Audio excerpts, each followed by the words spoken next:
Hi, இன்னைக்கு the verb to be பற்றி தான் பார்க்க போகிறோம். be verbsனா நமக்கு எல்லாருக்குமே தெரியும். am, is, was, were இதெல்லாம்னு. அதை எப்படி யூஸ் பண்ணணும் அப்படின்னு பார்க்கலாம். I am, you are, he is, she is, it is, we are, they are. அதையே பாஸ்ட்ல I was, you were, he was, she was, it was, we were, they were.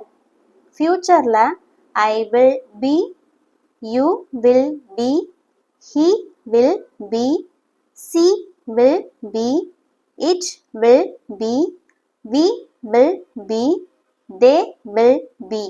present perfectல எப்படின்னா I have been, you have been, he has been, she has been, it has been, we have been, they have been. The verb to do.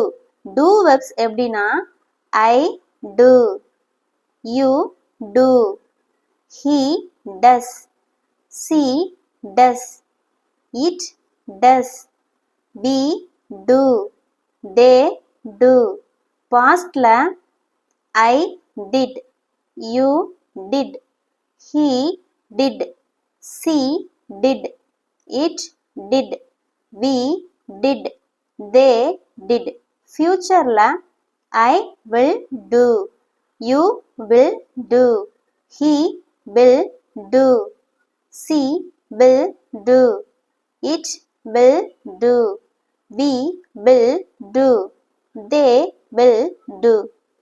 present perfect I have done, you have done, he has done, she has done, it has done, we have done, they have done.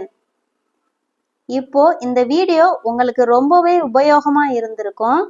be verbs எப்படிலாம் use பண்ணலாம், do verbs எப்படிலாம் use பண்ணலாம்னு நம்ம இந்த வீடியோல தெரிஞ்சுக்கிட்டோம்.